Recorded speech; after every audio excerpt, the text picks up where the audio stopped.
Muy buenos días a todos. Bueno, bienvenidos a la primera clase la primera como clase formal del curso de Introducción al Machine Learning. ¿Okay? Hoy vamos a ver... Ok, sí, gracias. Voy a bajar esto. Hoy vamos a ver una introducción al Machine Learning.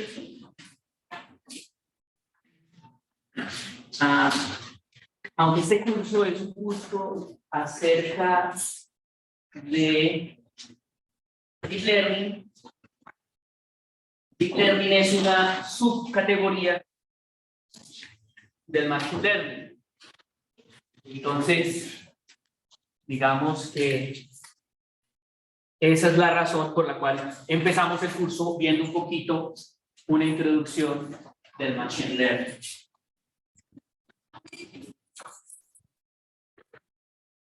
Una introducción del Machine Learning. Ok, perdón, no me ha puesto el tapabocas. Bien, entonces vamos a ver algunos tipos de Machine Learning. Básicamente vamos a ver que hay tres tipos principales de Machine Learning, que es supervisado, no supervisado y reinforcement o aprendizaje por refuerzo. Esos son los tres tipos de Machine Learning. ¿Dónde pudiera usted revisar esto con mayor profundidad? Pues hay un montonón de lugares donde, si usted pone esas tres palabras en la web, donde usted va a encontrar, digamos, esa información. Pero básicamente leyendo el texto guía, la mayoría de las cosas que les voy a presentar hoy, no todas, pero la mayoría están basadas en el capítulo 1 del texto guía, del libro de Jerónimo. ¿Okay? Bien. Nosotros sabemos que, digamos, hay tres grupos principales en el Deep Learning. Déjenme mirar si puedo hacer algo acá.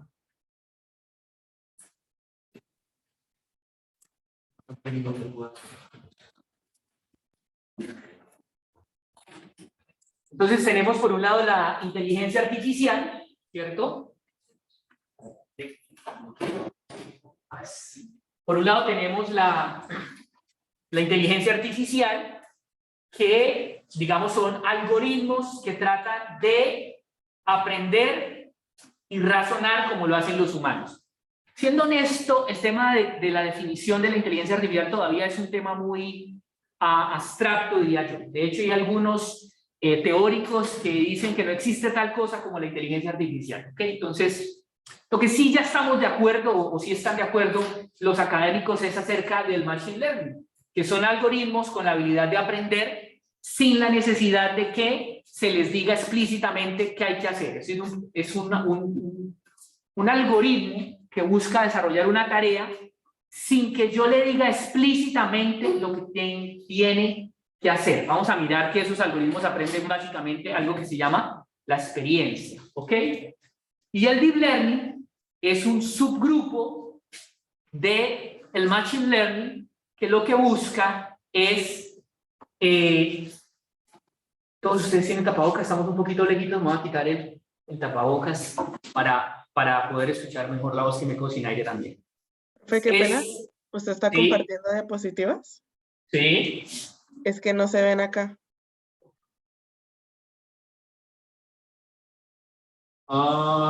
Aquí, gracias. Ahora. Ahora sí. Listo, gracias. Entonces, entonces el Deep Learning es una subárea de todas las que es el Machine Learning, ¿cierto? El Machine Learning es bastante antiguo, por lo menos desde el 50, y más o menos desde el 90 se ha venido usando, digamos, de manera comercial. Es decir, desde el 90 ya usamos Machine Learning de manera comercial para resolver problemas. Pero el Deep Learning es un tipo de Machine Learning basado en redes neuronales artificiales con grandes capacidades que recientemente, estoy hablando más o menos desde el 2012 para acá, explotó. y está generando toda esta transformación. Quizás usted está aquí por eso. Usted no está aquí por el Machine Learning, porque cuando usted entró aquí, Machine Learning ya existía, ya se usaba, y no era de tanto interés para usted. Pero si usted está aquí quizás hoy, y el mundo quizás está muy, con muchas expectativas acerca del Deep Learning, es precisamente por lo que el Deep Learning viene haciendo más o menos desde el 2012, ¿ok? Y ahora, ¿por qué el Deep Learning ahorita? ¿Por qué el Deep Learning ahorita y no antes? Hay al menos un par de razones para eso. Una es la capacidad de cómputo. Es decir, antes, en el 90, por ejemplo, que ya se usaba el Machine Learning, no teníamos la capacidad de cómputo que tenemos hoy. Y puntualmente estoy hablando de máquinas de cómputo como las GPUs, que son las procesadoras gráficas de los computadores, que por ahí en los 2000 exclusivamente se usaban para encargarse de las imágenes del computador. Después estas computadoras se empezaron a usar para el tema de juegos y eso le dio un gran empuje a la investigación de cómo hacer GPUs cada vez más potentes. Ustedes han visto que los que son aficionados a los juegos ya no son pixelitos, ya son imágenes bastante reales que se mueven, que se generan ahí en vivo, en tiempo real. Eso requiere demasiado cómputo y eso se hizo a través de las GPUs. Y las GPUs, más o menos como en el 2008 por ahí, se empezaron a usar para hacer cómputo científico. Si no estoy mal, alrededor del año 2008. Cómputo científico. Y entonces desde ahí empezaron a impulsarse muchas cosas. Por allá como en el 2010 más o menos se utilizó una GPU para hacer temas de Deep Learning y ahí esto explotó. Gracias en parte al poder de cómputo que nos ofrecen las GPUs, que son procesadores gráficos, ¿no? Generalmente cuando usted está trabajando, digamos a nivel industrial o a nivel de investigación, en Deep Learning usted va a necesitar una GPU, porque si no el tiempo de cómputo va a ser muy largo. Aquí en la universidad tenemos un computador en Guatiguará, bastante grande, que tiene GPUs, el grupo CPS tiene un clúster bastante bueno, en el que hemos hecho buenos trabajos, utilizando GPUs de última generación. Las más recientes se llaman TPUs, que son Tensor. Tensor es un vector de muchas dimensiones, procesadores de tensores, que es exactamente diseñados predominantemente para desarrollar temas de Machine Learning. Esa es una. La otra razón es los datos. El Deep Learning tiene una desventaja, diría yo, y es que para que funcione necesitamos... Ellos aprenden de la experiencia y la experiencia son datos y requieren muchos datos. Para que le vaya bien requieren muchos datos. Entonces, hoy día las capacidades de obtener datos son increíbles. No las teníamos en el 90, ¿cierto? Hoy día podemos tomar fotos, todos los datos que usted quiere, guardarlos y almacenarlos, guardarlos en la nube, tener sistemas distribuidos para la recolección de datos.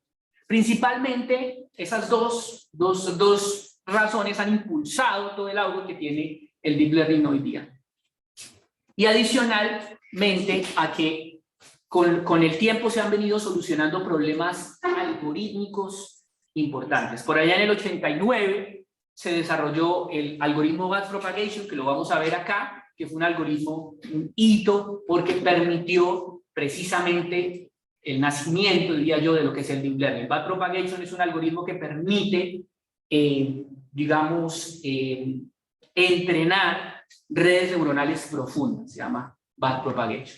Y desde ahí se han venido generando problemas, pero se han venido solucionando, generando problemas, se han venido solucionando.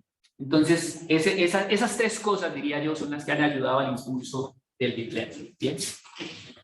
Pero puntualmente, ¿qué es el Machine Learning? Hoy vamos a hablar del Machine Learning. ¿Qué es el Machine Learning? El Machine Learning es la ciencia de programar computadores de tal forma que ellos puedan aprender de los datos, dice el libro de Herón. Es la ciencia y el arte, dice él, porque el arte porque no es así como un paso a paso, sino a veces los artistas no tienen una regla para hacer sus creaciones, ¿no? Ellos se inspiran y lo hacen de manera improvisada, digámoslo así. Entonces el Machine Learning tiene algo de arte, porque a veces hay que improvisar, o sea, como inventarse cosas en el camino.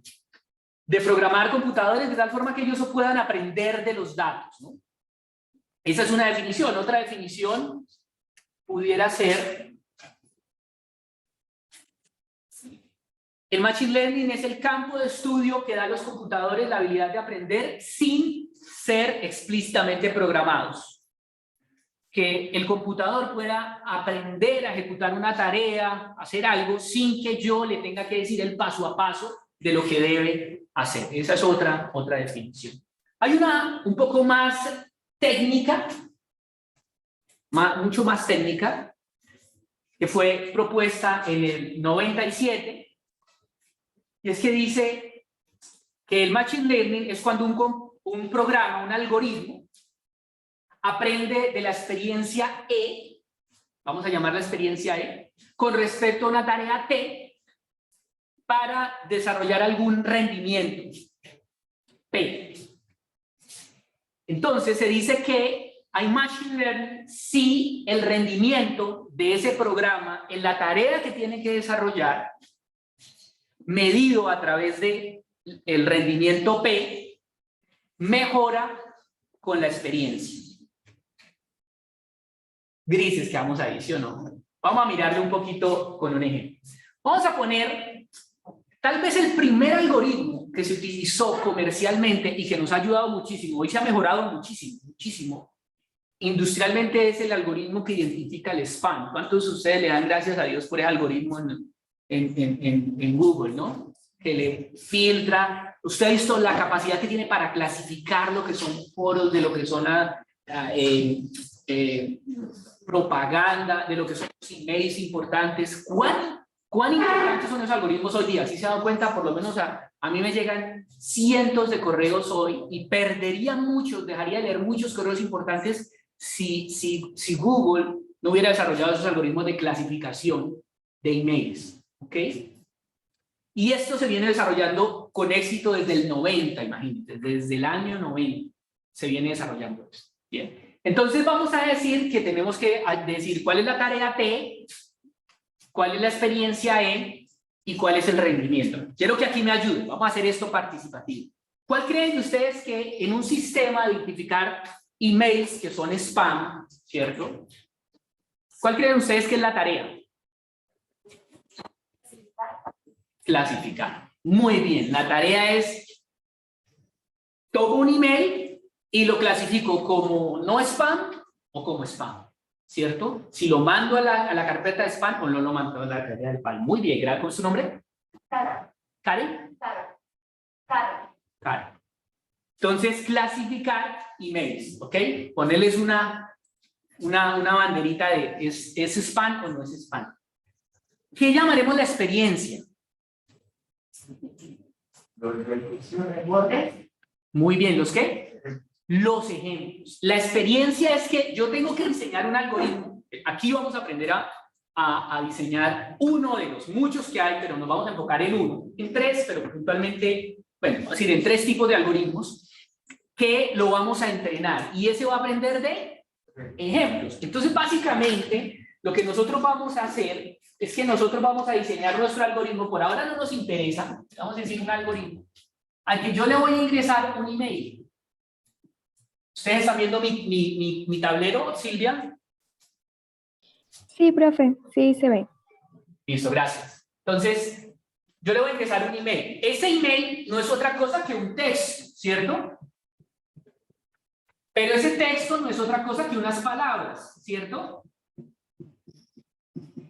Ahora, esas palabras, ¿cómo yo las ingreso? Usted puede imaginar que esas palabras son un vector de palabras, pero al final eso es un vector de números. O sea, yo hago un diccionario donde cada palabra se me convierte en un número, ¿cierto? Entonces, al final yo siempre, en Machine Learning, siempre voy a trabajar con vectores, no importa lo que sea. Entonces, este vector es el que yo ingreso acá, ¿cierto? Y él tiene que sacarme aquí, digamos, una salida, 1 o 0. 1 es que es spam y 0 es que no spam. ¿Listo? Entonces, la experiencia está dada por este vector que yo ingreso, que es un email. ¿Estoy siendo claro hasta acá? Una advertencia muy importante, muchachos, en este curso, y es, porfa, si tiene preguntas, háganlo. No sé, o sea, si usted vino hasta acá, pregunte, ¿ok? Si tiene, las personas que están conectadas online también, si tiene preguntas, por favor, háganlo. No me deje avanzar. A mí no me interesa terminar la clase hoy. A mí me interesa que hasta donde vayamos quede claro, ¿ok? Y si usted no me pregunta, pues yo voy a asumir que usted comprendió, ¿ok? Usted puede decir, profe, ¿puede repetir eso que es que no he entendido nada? O sea, ¿sí? Inclusive esa puede ser una pregunta. Profe, ¿puede repetir? Porque no soy capaz de pasar de la duda a la pregunta, como decía un amigo, es que estoy tan perdido que no soy capaz de pasar de la duda a la pregunta. ¿Vamos hasta aquí claros? Entonces esa es la experiencia. Entonces la experiencia viene siendo un dataset de emails para entrenar el modelo. ¿Listo? Ahora, el rendimiento, ¿cómo se les ocurre? ¿Cómo creerían ustedes que podemos medir el rendimiento de este algoritmo? Uy, no, ya se me fue muy lejos usted. Sí, pero no, esa una más sencilla. Aquí nos dejó confundidos con lo de la matriz de confusión. Comparar la salida con la salida esperada. Comparar la salida con la salida esperada, excelente. Y con los flags de los sí, y calcular un error. Muy bien, como lo han construido ahí ustedes. Entonces yo comparo, entonces yo sé, entonces voy a ver, digamos, este de aquí, este es el email 1, lo voy a llamar E1, y este es el Y1, que es el target 1. Y entonces voy a decir que este es 1. Y este es mi primer ejemplo. ¿Ok? Yo sé que este es un spam. ¿Por qué? Porque yo lo leí, esto lo hizo un humano, ¿cierto? El humano leyó el email aquí, ¿cierto? Y dijo, ah, ese es spam, ¿cierto? Entonces ahora voy con el otro ejemplo. Entonces tengo el email 2 y el target 2, y en este caso digamos que el target 2 es 0. ¿Listo? Y el target 2 es 0. Entonces yo, ¿qué hago? Pongo E1 acá, miro que me salió, entonces digamos que este me sacó 0, entonces yo digo, uy, no, este se equivocó. Pongo L2, me sacó 0, digo, uy, este quedó bien. Pongo L3, me sacó 1, le quedó bien, entonces me quedó bien. Y voy contando, ¿cierto? Esa sería una manera, ¿está claro? Eso lo podríamos llamar hacer el radio de los correctamente clasificados. Eso sería una forma sencilla. Vamos a aprender mucho sobre, este es un tema importante, de cómo medir el rendimiento de los algoritmos de Machine Learning, es muy importante. Pero digamos que ese sería uno sencillo, ¿cierto? El radio de los correctamente clasificados. ¿Cómo se calcularemos ese radio? O la relación. ¿Cómo podría usted saber si uno es mejor que otro? Si un algoritmo aquí es mejor que otro. ¿Dividiendo qué entre qué? Muy bien, los correctos entre el total.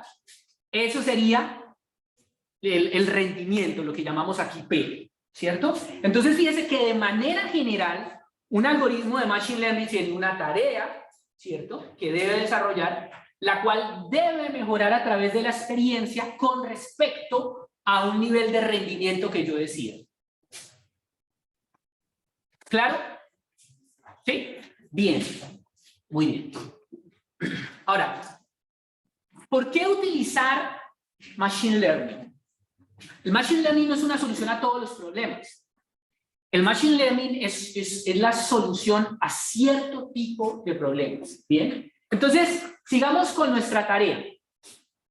Imagínese que usted quiere escribir un programa que detecte si un email es un spam, ¿cierto? Y vamos a tratar de hacerlo con un enfoque tradicional, ¿cierto? Entonces, básicamente yo tengo este vector, que son las palabras que tienen, de hecho están ordenadas ahí las palabras. ¿Cómo se le ocurre a usted de una forma tradicional? Suponga, olvídese del Machine Learning, suponga que el Machine Learning no existe. ¿Cómo lo haría usted? Un banco de posibles palabras correctas. Excelente. Un banco de posibles palabras que aparecen generalmente en los emails, ¿sí? Por ejemplo, gratis, fabuloso, recomendado, no sé, no tengo ni idea de eso, pero algo así. ¿Qué otra cosa pudiéramos hacer? ¿Se me ocurre a mí? No sé. Se me ocurre cuando no aparece su nombre, por ejemplo. Si en el email no aparece su nombre, entonces él podría generar, pues, si su nombre no aparece, uy, asúmele ahí un puntico de que aumenta la probabilidad. Si aparecen cosas como gratis, entonces uno va generando unas reglas, ¿cierto? Y va escribiendo un código a partir de esas reglas, ¿cierto? Generamos unas reglas, nos inventamos las reglas, ¿cierto? ¿Y qué haríamos después? Evaluamos, ¿sí? Entonces, hacemos lo mismo. Ponemos nuestro dataset, le ponemos el algoritmo, ¿cierto? Y empezamos a probar qué tan bien nos va con ese algoritmo. Si nos va bien, pues lanzamos el algoritmo, ¿cierto? Lo patentamos y nos volvemos millonarios. ¿Listo? Ahora, si nos va mal, pues analizamos dónde estuvo los errores, ¿cierto? Ah, no, que por ejemplo, no, muchos correos que me llegaron no decían mi nombre, sino simplemente decían, hola. Y y él lo clasificó mal, entonces no, esperen. No, toca quitar esa regla porque no me está funcionando bien, listo. Ahora, ¿cuál es el problema de ese algoritmo, de ese enfoque? Requiere mucha participación a la hora de corregir los cosas. Muy bien. ¿Repites, por favor, un poquito más duro? Requiere mucha participación del que lo está programando para adaptarse. Exacto, requiere mucha participación, mucho ajuste fino, digámoslo así. Mucho ajuste fino por parte del que está haciendo el programa, ¿cierto? ¿Qué otra dificultad tendría?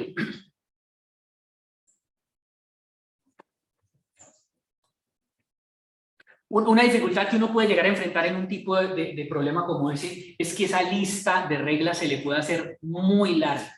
O sea, eso cada vez va a ser, cada vez va a ser más largo.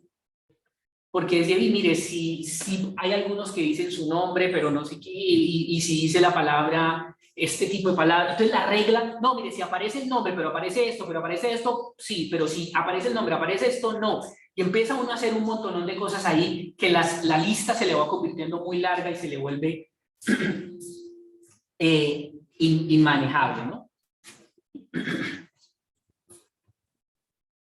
Entonces, ahora, ¿cómo haríamos para construir un algoritmo que pueda clasificar emails, ¿cierto? Utilizando el enfoque de Machine Learning. Pues básicamente tenemos un algoritmo, ¿cierto? Tenemos un algoritmo y ese algoritmo, el que sea. Nosotros vamos a aprender aquí que hay muchos tipos de algoritmos de Machine Learning, no hay uno solo, ¿cierto? Entonces tenemos ese algoritmo y lo que hacemos con ese algoritmo es mostrarle datos a ese algoritmo y decirle, este es spam, este no es spam, este es spam, ¿cierto? Y esos algoritmos están planteados, y aquí vamos a ver algunos de ellos así, en esencia, y es muy chévere saber cómo funciona eso. Ellos van aprendiendo. A medida que usted le va mostrando más ejemplos, el algoritmo se va autoajustando, ¿cierto? Eso fue lo que hizo el backpropagation de lo que les hablé. Es una forma de ver cómo ese tipo de Machine Learning se puede ir ajustando para ir mejorando el rendimiento. ¿Listo? Entonces, este sería el algoritmo, la forma de hacerlo. Pero la gran ventaja, muchachos, de esto es que este algoritmo no cambia, no requiere ajuste bueno, sí requiere ajuste fino, pero no tanto como los demás. Este algoritmo, y de hecho, pues estos algoritmos ya son estándar. Cuando usted se vuelve bueno en Machine Learning, a usted le dicen el problema y usted dice, ah, no, pruebe redes neuronales convolucionales. Eso ya está probado que para eso funciona. Ponga, y eso casi que se vuelve una receta. Mire, ponga esto con esto y esto y métale datos a eso. Y ahí eso va a gustar. Se vuelve una cosa, digamos, mucho más manejable. Adicional a eso, usted pudiera diseñarlo de tal forma que él se pudiera ir actualizando.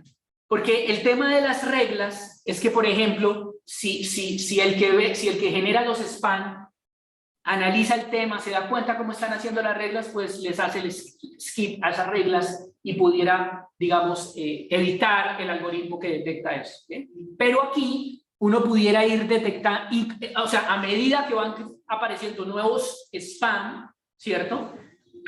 Fíjese, por ejemplo, cuando usted llega, le llega se le pasa a Google, que casi no está pasando últimamente, no sé si es mi experiencia, pero si a usted se le pasa algo que es spam, Google le pregunta, ¿es spam o no?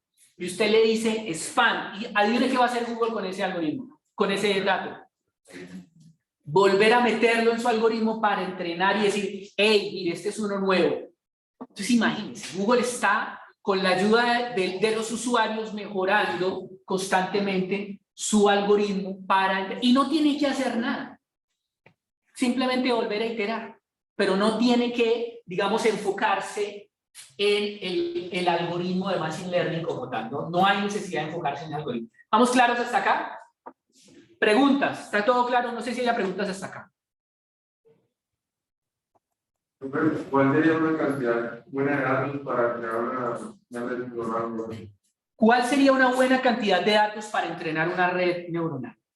Esa pregunta no se puede, digamos, responder porque dependería de la aplicación. Lo que sí pudiera llegar a pasar, lo que sí pasa, es que para tu problema tú puedes llegar a tener luces de si tienes muy pocos datos. ¿Sí me hago entender? O sea, yo no te puedo decir cuántos datos necesitas. Generalmente son muchos. Pero, digamos, estos son los que tengo. Usted me dice, esto es lo que tengo, profe. O, profe, no, esto es lo que tengo. Ustedes llegan allá y le dicen, mire, esos son, lo buscan usted como ingeniero de Machine Learning, y dicen, esos son los datos que tengo. Entonces, usted puede hacer unas pruebas y determinar si esa cantidad de datos es muy poca, ¿cierto? Que en algunos casos es la dificultad. El dato viene a decir, aquí hoy día, miren, muchachos, hoy día el problema no son los algoritmos. Todo el tema de algoritmos está resuelto. Hoy día el problema son los datos. Lo más valioso son los datos. ¿Por qué creen que WhatsApp es gratis? Porque como alguien dijo, si el producto no te cuesta, el producto eres tú, ¿cierto? Entonces, por los datos. ¿Bien? Entonces, no sé si te respondí la pregunta. O sea, tú puedes llegar a decir, no tengo suficientes datos, pero una vez hagas algunas pruebas. ¿Listo? Hay algunas estrategias hoy día para con menos datos, lograr buenos resultados. Estamos haciendo actualmente una tesis de maestría en una cosa que se llama three shots, como pocas vistas, y cómo con pocas vistas se pueden lograr resultados interesantes. Hay cosas que se llaman, se me olvidó es decir, cómo a partir de unos datos generar otros datos. Eso se llama, se me fue la palabra, eso se llama, les debo el nombre, pero yo cojo unos datos, le hago un par de transformaciones y genero más datos y entreno la red. Data augmentation, ¿quién lo dijo? Data augmentation, exacto. Data augmentation es importante. Bien. ¿Alguna otra pregunta? La cantidad de parámetros que tienen los datos de entrada determinan muchos datos. Sí, tampoco la respuesta sería directa, pero yo diría que sí. Es decir, entre más, es decir, por ejemplo, entre los emails sean más largos, supongamos que en promedio, digamos, es diferente hacer un modelo para emails que tienen, voy a decir que no spam, para clasificar emails, ¿cierto? Para clasificar sentimientos en emails, por ejemplo, saber si un email es un sentimiento informativo, de tristeza, ¿cierto? Entonces es diferente, si voy a clasificar algo con 200 palabras, así lo voy a clasificar ya con 500 palabras. Quizás con 500 palabras hay muchas más posibilidades, entonces necesito más datos para eso. ¿Alguna otra pregunta? Bien, sigamos. Entonces, ¿para qué es bueno el Machine Learning? Entonces, el Machine Learning es bueno cuando no hay reglas específicas para desarrollar una tarea. Eso es importante. A veces quiero hacer una tarea, pero no tengo unas reglas a seguir, ¿cierto? O esas reglas son muy largas. O sea, escribir la lista de todas las posibles cosas que contiene o no contiene un email que es spam, podría llegar a ser muy largo. ¿Okay? Hay problemas complejos que la solución con enfoques tradicionales no es buena. Y, por ejemplo, para seguir en el mismo ejemplo, el detectar emails hoy día de spam, o clasificar emails más bien. Ejemplo, ¿cómo hace la bandeja de Google para clasificarle a usted los emails en foros, en social, en principal, en spam? Es un problema complejo, muy complejo, que con métodos tradicionales no se puede hacer, pero que en la inteligencia artificial, como hay tanto dato, lo puede hacer. Si tenemos el dato, lo puede solucionar. Hoy día esa es la premisa. Tienes el dato y lo puedes solucionar, ¿cierto? Entonces, cuando alguien va y me busca y decirme, profe, quiero hacer este proyecto, generalmente una de mis primeras preguntas, ¿y los datos? ¿De dónde vamos a sacar los datos? Si no tenemos los datos, no hay proyecto.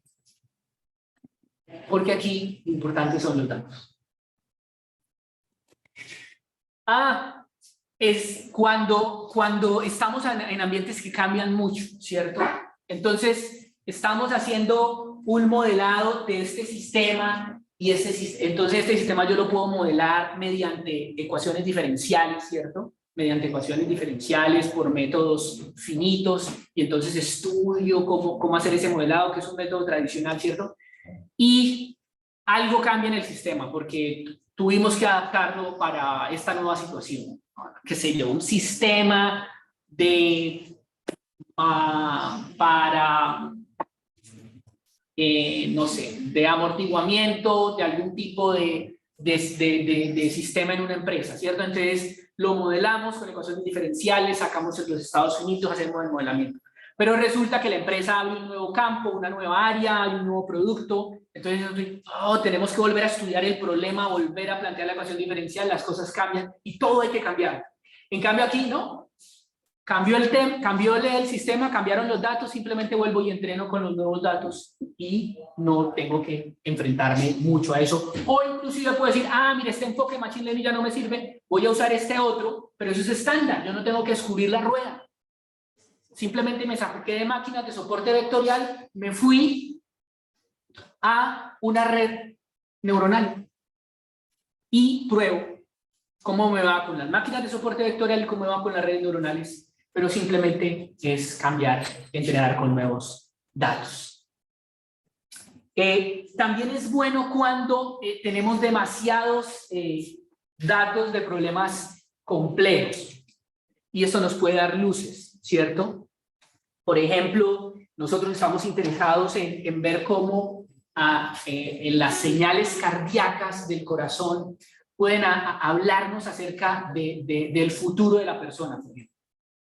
¿Cierto? Con inteligencia artificial con Machine Learning, tratar de ver cambios pequeñitos en esa señal cardíaca que en el futuro pudieran predecir enfermedades o predecir comportamientos fisiológicos inesperados. Ese es un tema que matemáticamente sería muy complejo, pero si tenemos suficientes datos cardíacos pudiéramos llegar a hacer cosas interesantes al resto.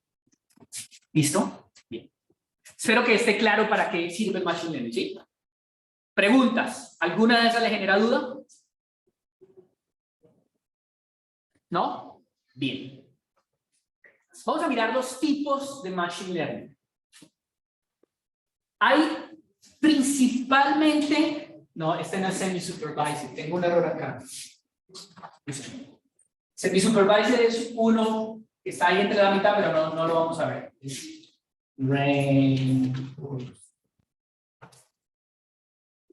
Perdónenme ahí el error. Entonces hay principalmente, el Machine Learning se puede clasificar en 3 tipos de Machine Learning. El Supervised, Unsupervised, Reinforcement. Supervisado, no supervisado y aprendizaje por refuerzo. Bien. Yo diría así preliminarmente que esto ha ido avanzando con el tiempo en esta dirección. En esta dirección, de aquí hacia allá. O sea, primero, muchas cosas supervisadas, pasamos a cosas no supervisadas, y el audio ahorita bastante grande está en aprendizaje por refuerzo. ¿Okay? Digamos así, ha sido avanzando, aunque eso no quiere decir que no se esté usando. El comentario viene hacia el desarrollo científico, de donde ha ido creciendo más el desarrollo científico. Empezamos por el supervisado, pasamos por el no supervisado y últimamente estamos avanzando mucho en aprendizaje por refuerzo. Bien, ahora vamos a mirar exactamente. ¿Alguna idea preliminar? ¿Alguien podría decirme, sabe algo preliminar de esto? Sí, tiene que ver con las entradas y las salidas. ¿Algo más?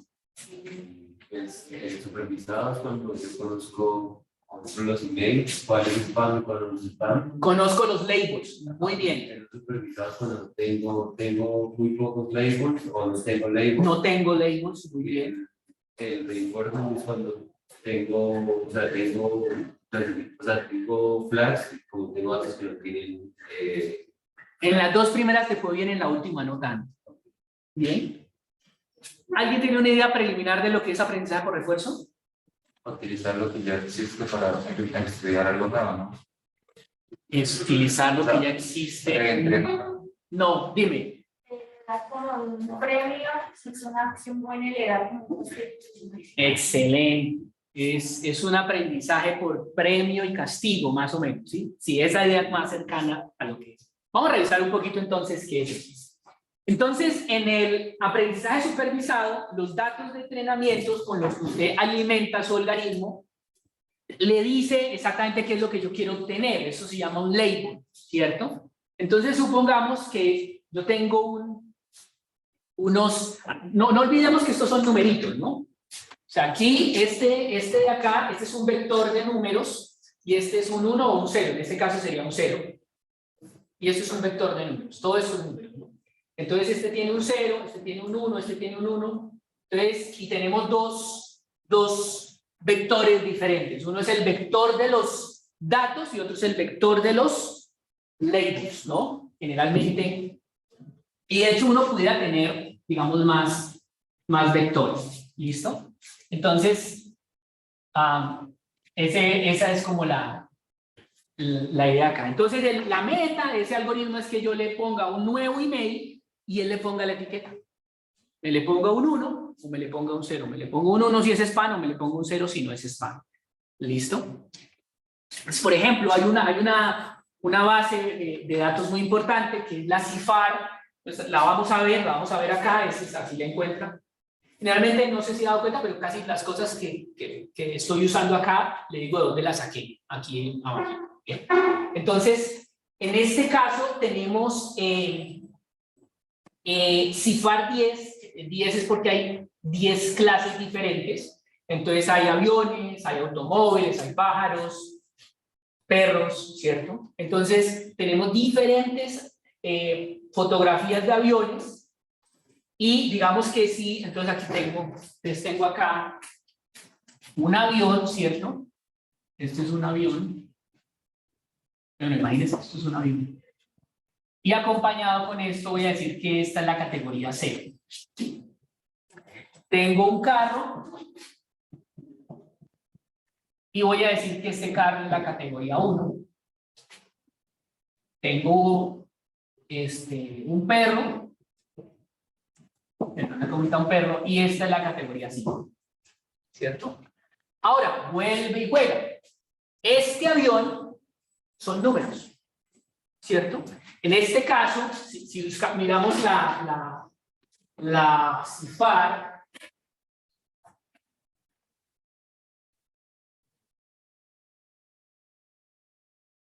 ¿ustedes están viendo mi pantalla, los que están conectados? Sí, profe. Lo que estoy buscando en internet, ¿sí? Ya vengo. Sí, señor. Gracias. Entonces, miren, dice CIFAR es un dato que consiste en 60.000 imágenes de 32 por 32 colores en 10 clases. 6.000 imágenes por cada clase. Hay 50.000 para el training y 10.000 para el test. Eso lo vamos a aprender después. Bien. Pero por ahora enfoquémonos en eso. Entonces tenemos 60.000 imágenes de 32 por 32. Entonces yo tengo acá 32 por 32 píxeles y de hecho tengo por cada imagen tengo 3 matrices. La R, ¿cuál otra? La G y la B. Pero son números. Y este es mi, vamos a llamarlo así, mi X1. Ese X1 son 3 matrices. Y tengo mi Y1, que simplemente es un número, digamos que puede ser un número de 0 hasta 9, por ejemplo. De 0 hasta 9. Si es 0, entonces eso significa que esta imagen es un avión, o es lo que yo decida ponerle, ¿ok? Entonces usted las puede descargar. Vamos a trabajar. Vamos a hacer algoritmos. Usted las puede descargar para Python. Vamos a aprender bien cosas. La próxima clase vamos a dar, creo yo, nuestro primer... No, mentira. No la puedo decir. No me adelanto porque no tengo claro todavía. Pero lo vamos a usar. Les prometo que vamos a usar algoritmos para tratar de determinar si una imagen es un avión, es un perro, es un caballo, lo que sea. ¿Listo? Bien. Entonces, esa es la idea. Ahora, en aprendizaje supervisado, póngame toda la atención, hay 2 tipos principales de tareas. Uno se llama clasificación y el otro se llama regresión. ¿Listo? En aprendizaje supervisado hay 2 tipos de tareas. Uno se llama clasificación y otro se llama regresión. Sus trabajos, creo yo, la mayoría de sus trabajos, de los que he escuchado yo aquí, van a ser aprendizaje supervisado. Entonces usted tendrá que saber ahorita si lo suyo es clasificación o regresión. ¿Alguien sabe cuál es la diferencia entre clasificación y regresión? Profe, si no estoy mal, es de acuerdo a la etiqueta que se le pone a la salida de los datos.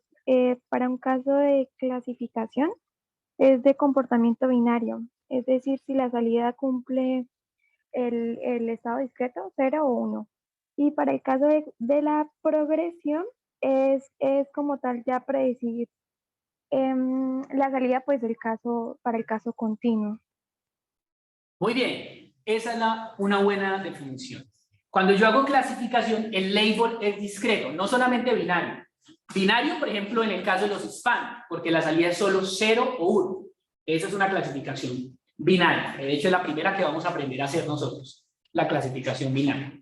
Pero la otra puede ser clasificación discreta, es decir, como CIFAR 10, que no tiene 2 valores, pero sí tiene 10 valores, de 0 a 9, por ejemplo, ¿cierto? Entonces, esa es clasificación. Y regresión es cuando la salida, lo que yo quiero predecir, no es un valor discreto, sino es un valor continuo. ¿Listo? Entonces, por ejemplo, supongamos que yo mirando el student profile, lo puedo clasificar, yo mirando aquí, digamos, cuántas horas usted estudia introducción al deep learning, si lee antes de venir a clase, si aquí está tomando notas, mirar todas esas cosas y yo tratar de predecir si usted va a pasar o no va a pasar.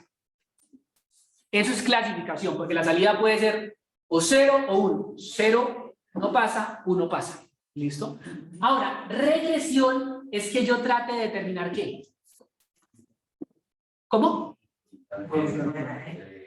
Pero en este curso, ¿qué sería regresión? La nota. ¿Cuánto le va a quedar? Introducción al Deep Learning a usted. ¿Está claro? Entonces aquí, ¿quiénes están haciendo proyectos de Deep Learning? Levante la mano. ¿Tú crees que tu proyecto es de clasificación o de regresión? Yo creo que De regresión, ¿por qué? ¿Cuál es tu proyecto? vamos a detectar el activo en una clase. A detectar, sí señor, es de regresión. Por aquí, ¿por qué? Porque la imagen si tiene o no tiene un tumor. Si tiene o no tiene un tumor. Clasificación, muy bien. ¿Alguien más tú? Tú. El mío es de regresión, ¿Por qué? ¿Qué vas a hacer? porque voy a tratar de predecir el consumo de energía de un edificio. Exacto, no si está consumiendo o no está consumiendo, sino cuánto está consumiendo, es de regresión. ¿Alguien más que me dé un ejemplo? Porque se trata de identificar qué imágenes tienen cáncer de piel. A partir de una fotografía, determinar si en esa fotografía hay cáncer de piel o no. Eso es clasificación. Muy bien. Por ejemplo, ahí está. Ya. Si yo quiero, bien que están relacionados. ¿Okay? Fíjense que están relacionados. Con este ejemplo quiero que usted vea que están relacionados. Regresión es tratar de predecir cuánto va a ser la temperatura mañana. El valor. Yo hago la regresión. En la clasificación, y eso lo vamos a ver muy bien nosotros aquí, en la clasificación, yo casi que hago lo mismo, pero pongo es ¿cómo llamaría yo eso? Se me fue, hoy estoy con la memoria, una línea divisoria, una frontera de decisión, perdón, una frontera de decisión. Entonces yo miro en la frontera de decisión si está por encima o por debajo de esa frontera de decisión. Con la regresión yo puedo clasificar. O sea, por regresión, y colocando el índice que está diciendo, puedo cargar. Sí, generalmente lo que tú primero haces es una regresión, lo vamos a ver. Tú primero inicias haciendo una regresión y después le pones una frontera de decisión y clasificas. Pero digamos que la regresión en muchos casos viene siendo obligatoria. Ahora, la diferencia, como para adelantarme un poquito la pregunta, es que cuando tú haces clasificación, el resultado lo das en porcentaje, no en el valor exacto. Entonces tú más bien estás calculando un porcentaje en regresión de qué tan probable es que llueva o no llueva, de que esté frío o no esté frío. En la regresión no das porcentaje, sino das un valor, digamos, aproximado a lo que quieres saber, ¿cierto? Entonces, fíjense que en la clasificación, entonces digamos, como si yo tengo esta tarea de acá, la del lado izquierdo, entonces determino una frontera de decisión y lo que esté por encima de esa frontera de decisión lo clasifico con un label y lo que esté por debajo de esa frontera de decisión lo clasifico lo marco con el otro label y miro. Ahí, yo sé que aquí pudiera calcular ese radio del que hablamos al principio, ¿cierto? Hay algunos punticos rojos ahí que quedaron mal clasificados, eso es normal. No existen cosas como eso, hay algunos punticos rojos aquí que están unos punticos verdes, pero digamos que de manera general hace la tarea. Aquí trato de determinar, permítame mostrarles regresión de esta manera. Supongamos que usted tiene estos puntos de acá, porque usted hizo una encuesta con los egresados de la universidad y les preguntó cuánto se gana y cuánto tiempo tiene de experiencia. Entonces encontró todos estos puntos que están acá, ¿cierto? Entonces su tarea es tratar de encontrar una regla, ¿cierto? Que me permita estimar cuánto me voy a ganar cuando tenga 5 o 10 años de experiencia, ¿cierto? Entonces esa regla es tratar de encontrar, esa norma es esa que está ahí y eso se hace a través de una regresión lineal, que es el primer ejemplo que nosotros vamos a ver, es una regresión lineal. Pero puede que su dato tenga otra forma, entonces la lineal no sea la más correcta y los datos en otro campo, digamos en otro tipo de trabajos, tienen más ese comportamiento o pueden tener ese comportamiento. Entonces, Eso es lo que hace la regresión. Esa línea roja es el modelo que se genera y que trata de estimar la salida, ¿cierto? Bien. Profe, yo tengo una pregunta. Ajá. En la diapositiva anterior, ¿qué pasaría si nosotros tuviéramos, pues, no solo, como decirlo así, binario en la clasificación, pero pues igual estuviéramos, es que me confundí ahí porque Sí, claro. Entonces supongamos ya, a ver si te entiendo la pregunta. Estás viendo mi tablero, ¿cierto? Buena pregunta. Entonces, en la clasificación, digamos que tú tienes acá, voy a decir algo acá, voy a decir que voy a poner una que está ahí, por ejemplo, la edad. No, voy a poner, no voy a poner, ya te muestro un ejemplo, pero supongamos que tú tienes puntos, muchos puntos.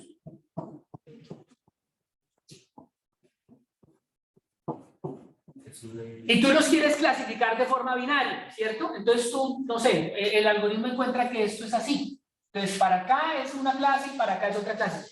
Pero si tú quisieras hacer más clasificaciones, que creo que tú trazas otra línea divisoria y entonces ya tienes 3 clases. ¿Esa es tu pregunta? sí, si eso se tiene como clasificación o como regresión. No, esto es clasificación. Este es la clase 1, esta es la clase 2 y esta es la clase 3. Señor. No digamos como el No, eso es clustering, que es otra cosa. No es con eso. Simplemente, digamos, gráficamente yo tendría que trazar unas líneas divisorias de la frontera de decisión. ¿Ok? Lo que tú estás diciendo es otra cosa que lo vamos a ver ahorita. ¿Te respondí la pregunta? Sí, profe. Gracias. Ok. Bien. Entonces, ¿cómo es un dataset de regresión? Ese es el ejemplo que quería que viera. Entonces, ¿cómo es un dataset de regresión? Así como está. Entonces, yo le he tomado, ahí en esa fuente que está ahí, no la puse, se las debo, se lo saqué ahí de internet. Entonces, le tomaron el peso, la edad y el colesterol a 25 sujetos. Entonces la idea de este algoritmo es tratar de predecir, dependiendo de mi peso y de mi edad, el colesterol. Este valorcito de colesterol. Esto es una tarea de regresión, ¿cierto? Entonces mi algoritmo, en este caso, lo que va a hacer, el de regresión, tengo aquí mi algoritmo, por ahora no nos interesa el algoritmo, y le voy a entrar 2 cosas, el peso y la edad. Y él me va a sacar un valor continuo del colesterol. ¿Cierto? Y va a tratar de predecir eso, digamos, de la forma más apropiada. Ahora, eso ya sería una regresión, pero en 3 dimensiones. ¿Cierto? Si fuéramos gráficamente eso, pues yo por aquí tengo peso, por aquí tengo edad y por aquí tendría el colesterol. Entonces es lo que va a tratar, ya no es de encontrar una línea, una señal, digamos, 2D, sino una superficie tridimensional, ¿cierto? Que trata de hacer esa predicción. ¿Listo? Esa línea. Entonces, por acá están todos los puntos en las 3 dimensiones. Vamos, este puntico de acá corresponde a este peso, corresponde a esta edad, ¿cierto? Este puntico de acá, digámoslo así, corresponde a este peso, corresponde a esta edad. Entonces yo trato de ajustar todos esos puntos tridimensionales a una curva, digamos, de la mejor manera posible. Si quieren, esto lo vamos a ver bien con detalle, no nos extendamos más acá. No sé si hay preguntas hasta acá. Sí. En caso de que yo tuviera, por ejemplo, los tumores, se quisiera definir si pueden maligno o maligno, dependiendo del volumen y la posición, ¿eso seguiría siendo clasificación? Claro, porque clasificación es Clasificación es si la salida es discreta o continua. No el número de cosas que entran acá. Ahí pueden, en una imagen, por ejemplo, tú me estás diciendo 4 o 5 cosas, ¿cierto? Pero en CIFAR, que es una base pequeñita de imágenes, le estás poniendo 32 por 32, o sea, 964 parámetros. ¿Sí me van a entender? Y es una clasificación. ¿Por qué? Porque la salida, el label es discreto. ¿Listo? Bien. ¿Alguna otra pregunta? Listo. Entonces, los algoritmos más utilizados de supervisados, pues uno de los más utilizados son esos que están ahí. Regresión lineal, regresión logística, máquinas de soporte vectorial, árboles de decisión.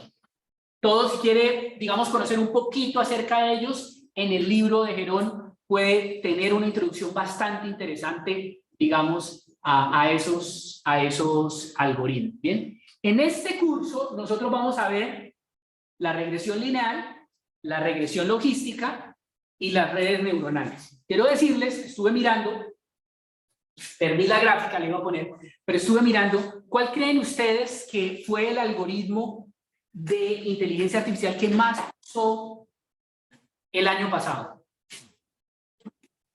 De esos 3 que tengo señalados ahí. ¿Cómo? Yo pensaba lo mismo. Aquí no, fue regresión lineal. O sea, el algoritmo de regresión lineal es el algoritmo más básico de inteligencia artificial y es el más usado. Eso me sorprendió. Es un dato ahí interesante. Pero porque resuelve muchos problemas. Sin embargo, como les decía, nosotros en este curso nos vamos a enfocar en las redes neuronales y el deep learning, que son las... O sea, porque con la regresión lineal no podríamos resolver un problema complejo. No podríamos resolver un problema como, por ejemplo, detectar una arritmia cardíaca. Que es un problema complejo, no se puede hacer con regresión lineal. O sea, hay que utilizar redes neuronales para resolver eso. ¿Bien? Ahora, aprendizaje no supervisado. Entonces, nuevamente tenemos imágenes, ¿cierto? Un conjunto de datos, imágenes, lo que sea, pero no tenemos labels. Ahí no tenemos labels. ¿Listo? Entonces, lo que hace el algoritmo es tratar de encontrar estructura y relación entre esos datos. Estructura y relación entre esos datos. Entonces el algoritmo va a tratar, por ejemplo, de decir, no, mire, todos estos pertenecen, parece que estos se parecen, estos se parecen y estos se parecen. Es lo que más o menos dice el algoritmo. Encuentra ese tipo de relaciones. Hay principalmente 4 tipos de algoritmos de aprendizaje no supervisado. El primero es clúster. ¿Qué significa clúster? Grupo. La palabra clúster significa grupo. Entonces, clustering, ¿qué será? Agrupar. Entonces, básicamente, clustering es tratar de agrupar, ¿cierto? Entonces, uno pudiera, por ejemplo, tratar de coger, por ejemplo, un montonón de emails, ¿cierto? Que no tienen label y utilizar un algoritmo de clustering y decirle que lo separen en 2 grupos, ¿sí? Y ver, probando diferentes, cuál logra separar esos grupos entre los que son spam y los que no son spam. Por ejemplo, esa sería una estrategia. ¿Por qué? ¿Por qué los algoritmos no supervisados hoy ya están siendo importantes? Perdónenme un segundo. Porque esos algoritmos, porque ponerle labels a los datos cuesta dinero. Imagínense, nosotros estamos trabajando aquí con arritmias cardíacas. Tomar una señal cardíaca es gratis. Eso ya se puede hacer con un Arduino ahí sencillito o con cualquier dispositivo ya comercial, se puede hacer esa señal. Pero determinar si esas señales tiene arritmia o no tiene arritmia cuesta plata, tenemos que pagarle a un cardiólogo. Entonces a nosotros nos interesaría ver cómo podemos desarrollar algoritmos para detectar arritmias cardíacas que no utilicen señales etiquetadas. Actualmente trabajamos en eso. Acabamos de terminar un proyecto donde utilizamos señales cardíacas no etiquetadas y logramos detectar, eso fue bien interesante, logramos detectar señales cardíacas a partir de un entrenamiento previo con señales no etiquetadas. ¿Usted puede creer eso? A partir de señales no etiquetadas. Eso es supremamente interesante. Señor. Profe, usted ahorita nos decía que si no la agrupación no funcionaba, se probaba otra diferente. ¿Está un poco a prueba y error con este tipo de algoritmos o...? Yo debo que reconocerte que no soy experto en eso. No me atrevo a decirte porque no soy experto en este tema de algoritmos. Yo no creo que sea a prueba y error. Yo creo que hay caminos ahí que te van guiando y te van diciendo qué hacer. Aparte de eso, que esos algoritmos también se buscan para encontrar cosas interesantes, digamos, de cosas que no sabemos, ¿cierto? De cosas que no tenemos idea. Por ejemplo, tratar de enseñar señales cardíacas, mirar cómo las agrupan y mirar cómo esas personas que agruparon en 10 años si desarrollaron alguna enfermedad que en este momento no era visible. Eso era supremamente interesante. Ese es mi proyecto soñado, ¿cierto? A partir de señales cardíacas, predecir si usted se va a enfermar de algo. Cuando en este momento no se ve nada en la señal cardíaca, no hay nada visible. Predecir que usted va a tener un ataque cardíaco, que usted es propenso a tener un ataque cardíaco a partir de una señal que en este momento es normal. Que todos los cardiólogos la clasifican como normal. Y en eso, digamos, empezamos a trabajar. Yo creo que se puede hacer. O sea, ya hay evidencia, de hecho, eso ya lo están haciendo, solo que queremos hacerlo aquí en la UIS. Es decir, tomar señales cardíacas, estamos haciendo un convenio con UIS Salud para tomar señales cardíacas y tratar de ver en unos años si desarrollamos un algoritmo que logre predecir cosas. ¿Usted se imagina eso? El impacto que eso puede tener en la salud. O, por ejemplo, ¿quién trabaja con el profesor Said? Por ejemplo, tomar una imagen que en este momento aparezca normal, que no se evidencie, ¿cierto? Y que se le pueda hacer algún tipo, no se le puede poner un label porque no tiene label, o todas tienen el mismo label, normal, pero que el algoritmo tratara de clasificar esas imágenes del seno y que posteriormente lograra identificar que estas aquí que tenían el no sé qué, porque nosotros no vemos nada, no tenemos los ojos que tiene el machine learning, al final vienen desarrollando algo. Eso sería espectacular. A mí es una de las cosas que más me llama la atención de este tema, ¿no? Pero en esencia el clustering es tratar de hacer grupos, ¿bien?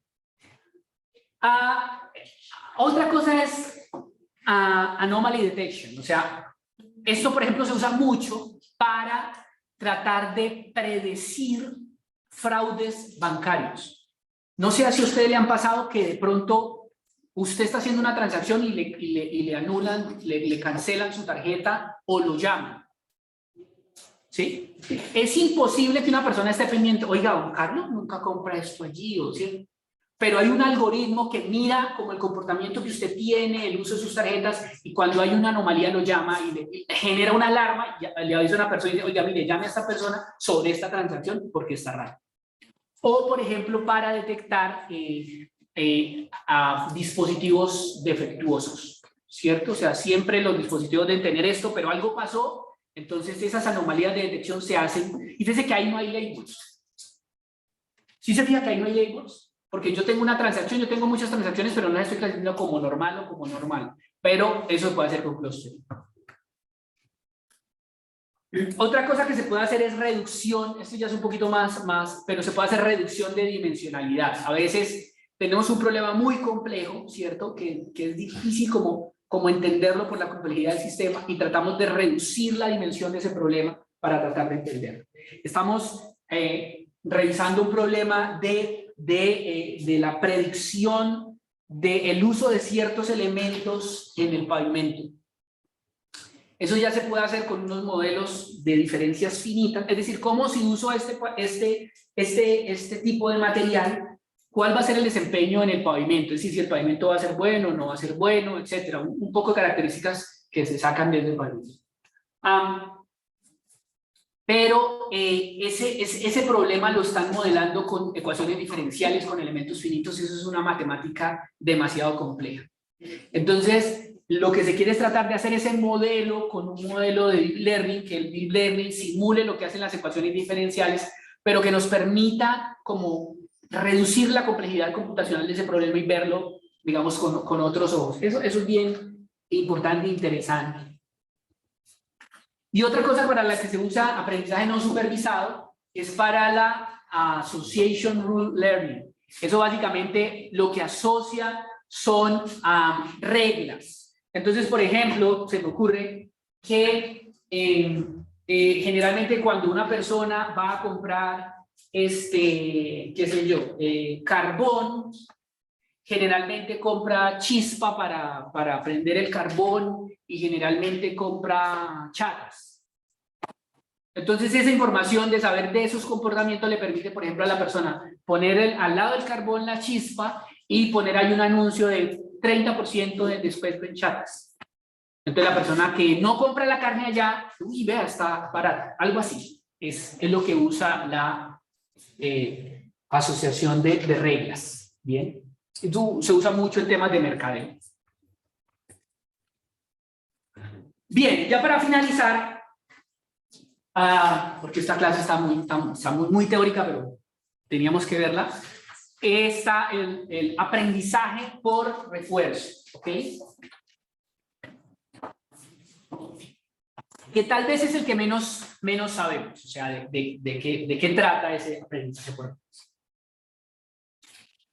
El aprendizaje por refuerzo es una técnica que busca que agentes inteligentes, digámoslo así, puedan tomar acciones en un ambiente determinado, en un environment, para maximizar un premio. ¿Cómo así? El aprendizaje por refuerzo le permite a una máquina aprender de sus errores, similar como lo hacen los humanos. Entonces, miren, aquí no hay datos, fíjense, aquí no hay datos. Aquí los datos se van generando ahí mismo. Lo que hay es experiencia. Lo que hay es o sea, la experiencia no se basa en los datos, sino la experiencia. Acuérdense que la experiencia, digamos, aquí hay una tarea y hay una experiencia, pero la experiencia no se genera a partir de los datos. Acuérdense que siempre en un algoritmo machine learning vamos a tener tarea, experiencia y rendimiento. Entonces aquí la experiencia no viene a través de los datos. Bien. Permítame decir algo. Si en el aprendizaje supervisado necesitamos el máximo de interacción, lo que tú decías, es decir, en el aprendizaje supervisado yo necesito ponerle los labels al dato, eso requiere trabajo bastante. En el no supervisado yo únicamente le doy el dato, pero no pongo el label, eso me facilita mucho las cosas. En el aprendizaje por refuerzo yo ni siquiera pongo el dato, porque no necesito el dato. ¿Listo? Entonces, es un tipo de machine learning en el cual la máquina aprende por prueba y error. Aquí sí se aprende por prueba y error, con alguien que me preguntó ahorita acerca de la prueba y error. Miren, supongamos que tenemos este agente, ¿cierto? Este es el environment. Tenemos el agente, tenemos fuego y tenemos agua. ¿Listo? Entonces, ¿qué es lo que hace la gente? Él observa y tiene que tomar una decisión. Y dependiendo de la decisión que tome, él va a sumar o a restar puntos. ¿Cierto? Entonces, él vio que había fuego y se acercó acá, entonces le dieron puntos negativos. Porque tomó la opción equivocada. ¿Listo? Entonces, él aprende de la experiencia, él dice, uy, muy mal porque me restaron los puntos, ¿cierto? Tengo que evitar esta situación la próxima vez. Cuando haya fuego, la acción que debo tomar es quizás ir por agua y poner el agua en el fuego, ¿listo? Pero aprendió de la experiencia, señor. La parte en la cual se le resta, se le suma puntos, ¿eso no lo había supervisado? O sea, ahí esa parte, ¿cómo se realiza? ¿Cómo va a tener los puntos? Si No, porque tú pones las reglas. Es que tú las reglas las conoces de antemano. ¿Sí? Tú conoces las reglas de antemano. Entonces tú sabes que esto está mal o que esto está bien. Entonces, por ejemplo, un caso famoso de esto es el ajedrez. Entonces tú conoces las reglas del ajedrez y las pones ahí, tú sabes cuáles son las reglas, que da puntos, que quita puntos, por ejemplo, si pierdes una ficha, si pierdes una ficha, imagino que, o sea, las reglas ahí son bastante complejas, pero entonces conoces todo el environment y conoces las reglas, y esas reglas son las que suman o no suman puntos, ¿bien? Pero hace 25 años se celebró en el año pasado que una máquina de IBM, Deep Blue, le ganó por primera vez al campeón mundial de ajedrez, ¿cierto? Esto es un ejemplo de aprendizaje por refuerzo. ¿Okay? Básicamente, programan el environment. El environment es el juego de ajedrez con las reglas de ajedrez. El ambiente. Una pregunta. Prácticamente él va aprendiendo como de la experiencia. De la experiencia. Y todos esos datos él los va acumulando, o sea, él los va guardando. Él va aprendiendo. Él va aprendiendo, digamos, de la experiencia. Este es un hito, ¿no? Porque Go es mucho más complejo que el ajedrez. Y el programa AlphaGo de Go le ganó al campeón mundial. Eso creo que fue en el 2019, creo que fue, no estoy seguro. Aquí está el equipo viendo cómo AlphaGo, pues simplemente aquí hay una persona moviendo las fichas de acuerdo el programa de aprendizaje por refuerzo le iba diciendo, y aquí estaban estos observando cómo estaba jugando. ¿Ok? Recuerdo la pregunta que había hecho. Entonces, podría decirse que por eso, o sea, me significa por el nombre que tenías ahí, que es semi-supervisado. Porque el tener que crear las reglas es como si yo le estuviese indicando que va a estar bien y que va a estar mal. No, porque es el semisupervisado es otra cosa. Semisupervisado, te voy a explicar qué es el semisupervisado. Semisupervisado es así. Semisupervisado es que yo parto con una serie de datos. Semisupervisado es que yo tengo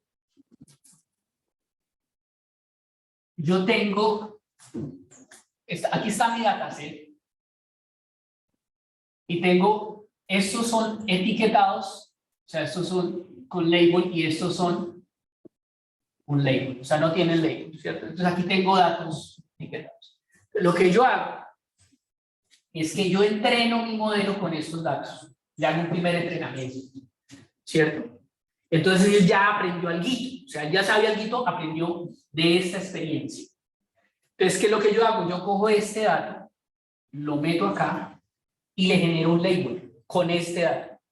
Ese nuevo dato me lo dio, no lo puse yo, lo puso la experiencia que él aprendió. Entonces, dependiendo de eso, entonces yo paso este para acá. Y voy agrandando progresivamente este set de datos. Eso es semi-supervisado. ¿Ok? Aquí las reglas se programan.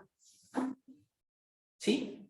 No es esto así, que es que va aprendiendo de la experiencia, porque aquí él está aprendiendo de la experiencia, pero se va agrandando el dataset. O sea, no es indicarle qué es lo que queremos y qué es lo que no queremos. Exactamente.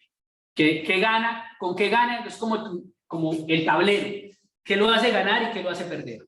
Y él va aprendiendo eso. Pero entonces, digamos, por ejemplo, para lo de la arritmia, un aprendizaje reforzado no hay necesidad, porque simplemente la detectar arritmia es un aprendizaje donde lo que yo quiero es que aquí es un comportamiento, o sea, el aprendizaje por refuerzo es él desarrolla un comportamiento, aprende a tomar acciones, a decidir qué hacer de cada momento. Es como que usted le toma la foto al environment, al ambiente, cada momento. Cuando está pasando esto, para el mundo, cuando está pasando esto, ¿qué debo hacer? Entonces él aprende. En cambio aquí en las arritmias simplemente no tengo esto, dígame si eso no es. No tiene que tomar acciones, sino simplemente clasificar o en otro caso hacer, dar un valor en el caso de cuando quiero hacer regresión. ¿Listo? Bien. Vamos a mirar a ver cómo nos va. Esto pudiera ser un quiz, pero no va a ser quiz. Pero supongamos que yo le hiciera un quiz. ¿Cuánto se sacaría usted en este quiz? ¿Qué es Machine Learning? Trate usted de escribir ahí, atrás, en una hojita. ¿Qué es Machine Learning? Trate de escribir, por favor. Sin mirar los apuntes, a ver qué aprendió. ¿Qué es Machine Learning para usted? ¿Qué le quedó que era Machine Learning?